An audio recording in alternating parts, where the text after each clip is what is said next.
All right, well, good afternoon. This is Chris Lukasevich, Carbon County Commissioner. It's 22 October, Thursday. We just finished up the Commissioners meeting for this week. I'm going to be present here for about the next 15 or 20 minutes. Feel free to give me a call, 570-503-6780. Obviously, you can always drop me an email also at clukasevich@carboncounty.net. Let me go ahead. I'll put that phone number in here real quick. 9570. There's the phone number. There's the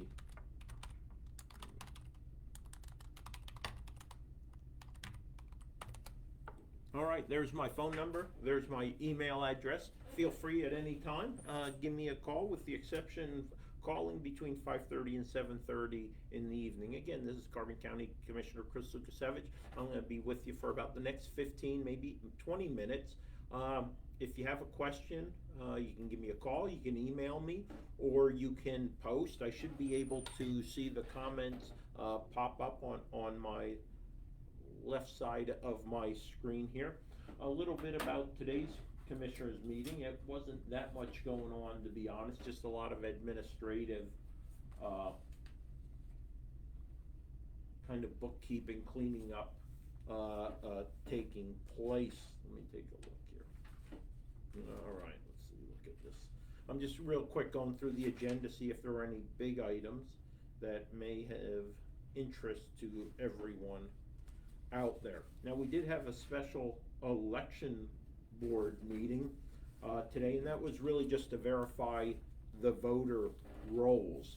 And what the final numbers are, Pennsylvania Carbon County voters, we have a total registered voters, 46,916 registered voters in Carbon County. Now, interesting, that 46,916 registered voters is out of a total population pool, 18 and older, of 51,859. So we actually have in Carbon County 90% of eligible adults, eligible to register to vote, adults have registered to vote. Now, we also know not everyone votes, so we can expect, based on the numbers on 2016, we can expect about a 69% voter turnout during 3 November's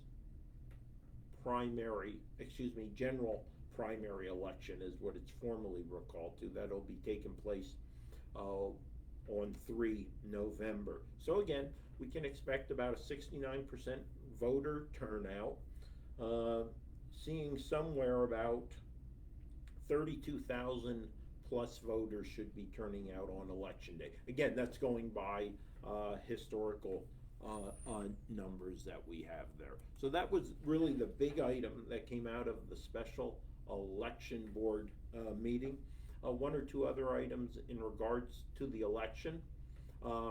If you have a mail-in ballot and you prefer not to drop it into the mailbox, you can feel free to come on down. There is a drop box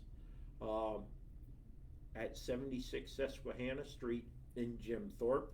You'll see a big red arrow when you come up inside the first door, because it's 2 sets of doors there. Go through the first set of doors, you'll see a big red arrow pointing down, and it'll say mail-in drop box. And you can put your mail-in ballot right in that, what looks like a regular mail slot, which drops into, right behind there, a large secured locked box.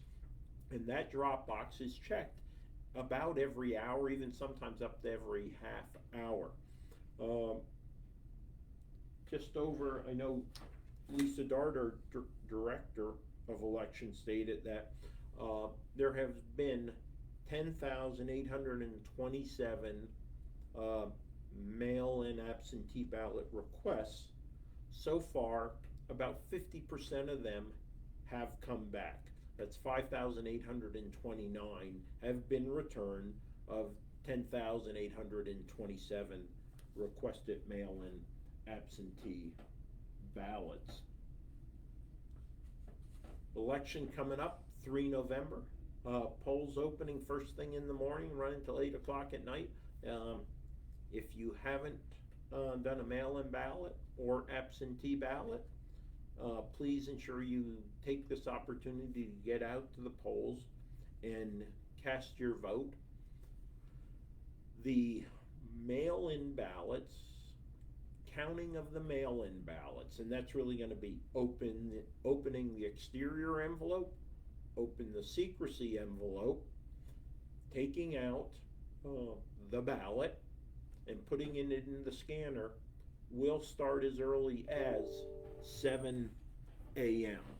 All right, so we'll be starting at 7 a.m. in the Bureau of Elections for the mail-in ballots. Now, they will be tabulated, but of course, no results will be released until sometime after the polls close. But by law in Pennsylvania, starting at 7 a.m., the process of counting the mail-in ballots can begin. Now, we do have a high-speed letter opener that does about 400, will cut about 400 envelopes a minute. So we'll be using that to open first the outside envelope, then the secrecy envelope. Then the ballot, mail-in ballot, will be pulled out. It'll be placed into the scanner and scanned and tabulated. And then that information, the tabulations, will take place, and sometime after 8 o'clock, the returns should start coming in. So that's from the election side. Let me talk just a couple of minutes about the COVID-19 relief Carbon County block grant. We are in the middle of the application period for our second round. So if you have a loss of revenue associated with having to respond to the pandemic, I would ask you to consider going to carboncounty.com to the COVID-19 relief Carbon County block grant portal. Look at the application process, the eligibility requirements, and ascertain if your entity or organization might be eligible for the remaining 1.1, 1.2 million funds. Wesley, I see, can you get a traffic light at Maury Road in 903? Actually, no. That is a state highway in Penn Forest Township. We are well aware of the increased traffic up there. PennDOT has to do a traffic study to determine the necessity of such an implement being placed up there. So Wesley, I'm going to have to direct you to Doyle Heffley's office. They are the direct contact to state departments such as PennDOT. So feel free to give Doyle Heffley's office a call down there in Weissport, and his staff can take that concern to PennDOT to look at the possibilities of creating what is unquestionably a dangerous situation there up where the Maury Road connects into 903. Back to the COVID-19 relief Carbon County block grant. As I said, you have between now and the 30th of the month, so the end of the month nearly, to get your applications in for the block grant, and that's at carboncounty.com. Okay, thanks, Wesley. Sorry I couldn't be more helpful, but I'm just being honest.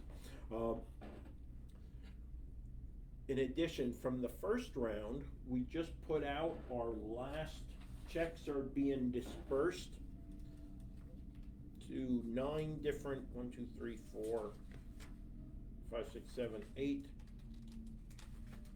9 entities had their checks mailed out today. Blended Bakery, Carbon County Cultural Project, Dietz, Cuts, Stone Road Pub and Eatery, Bowmanstown Volunteer Fire Company, BSA Triple Nickel, Boy Scouts, St. John's Evangelical, St. Mark's and St. John's, in addition to Jim Thorpe Independent Film Festival.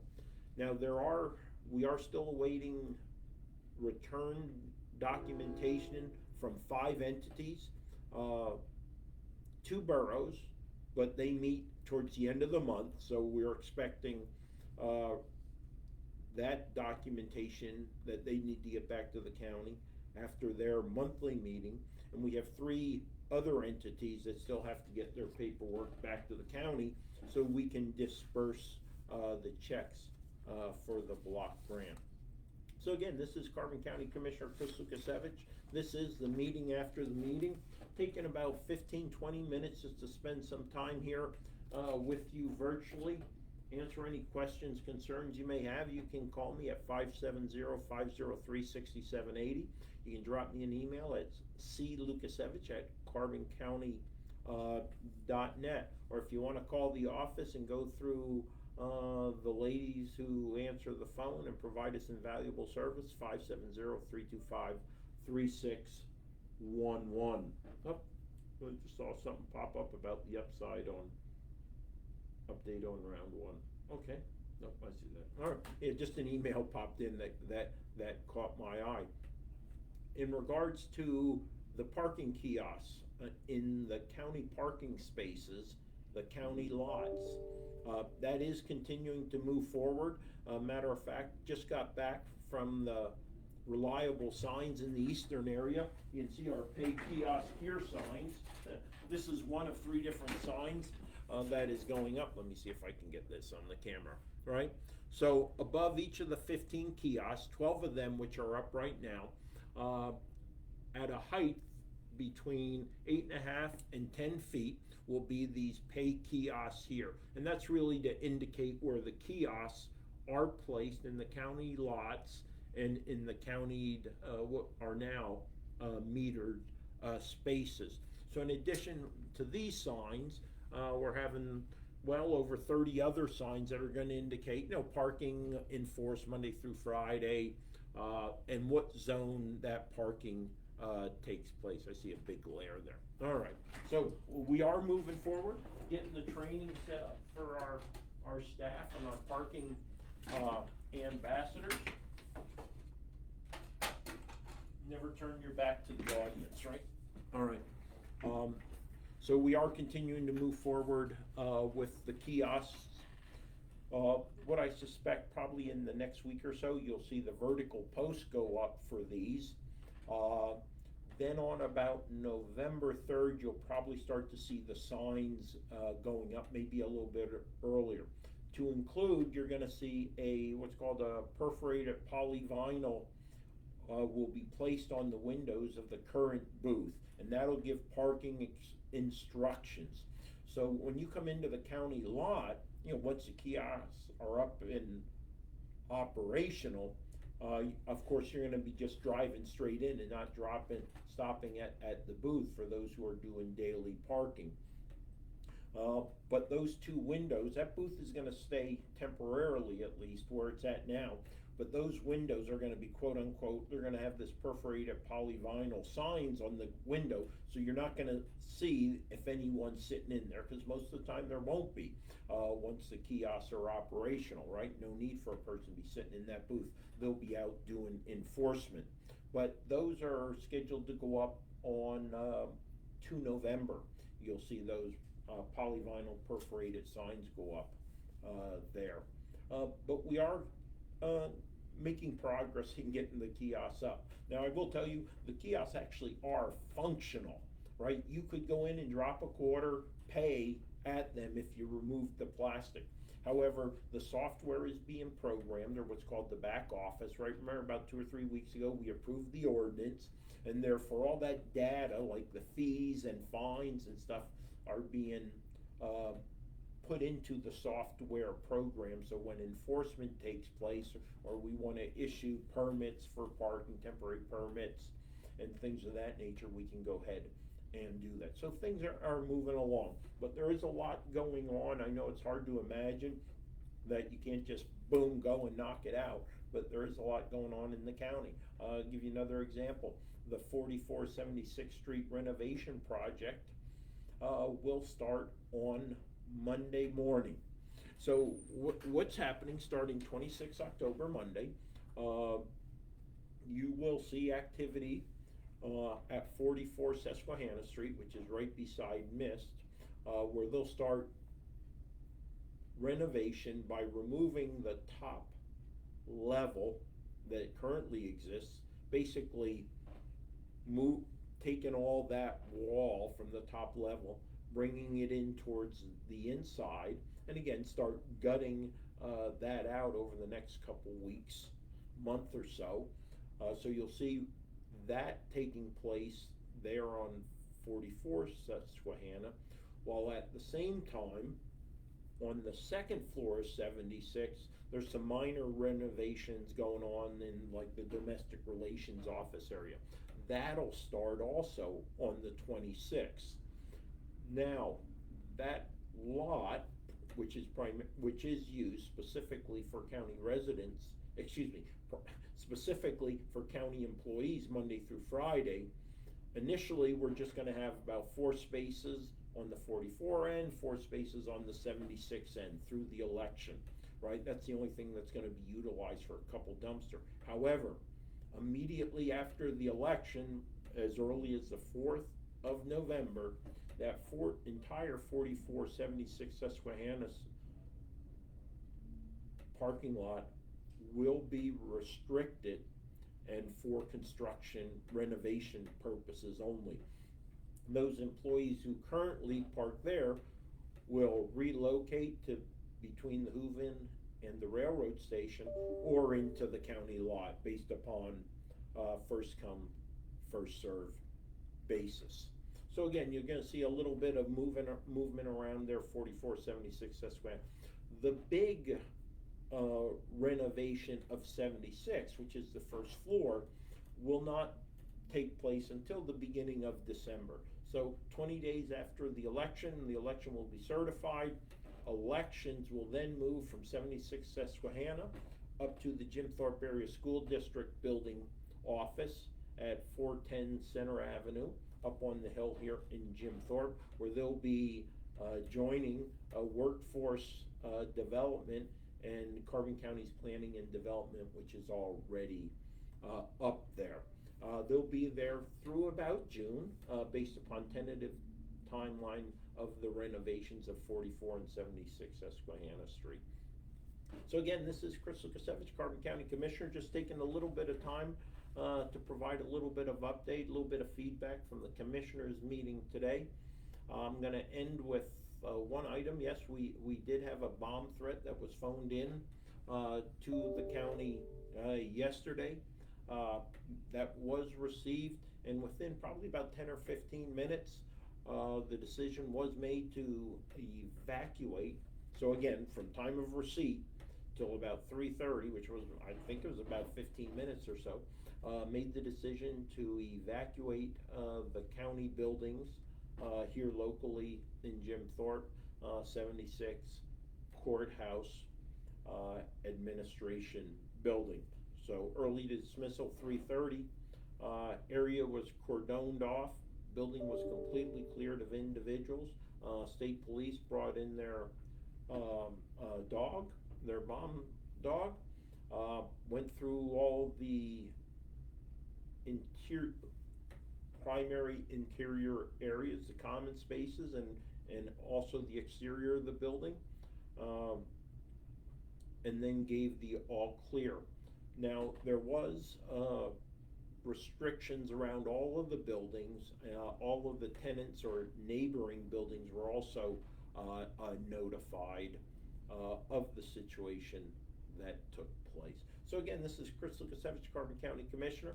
I'm going to get ready to drop off here, get back to work, and get some lunch also. So again, I want to thank you for tuning in for a few minutes as I reviewed the meeting after the meeting. So it's the virtual meeting after the Commissioners meeting, where I'd like to take a few minutes, provide an opportunity to engage with me here on Facebook. But again, never hesitate to give me a call, 570-503-6780, or drop me an email at clukasevich@carboncounty.net. Look forward to seeing you and talking to you in the very near future. Take care. Bye.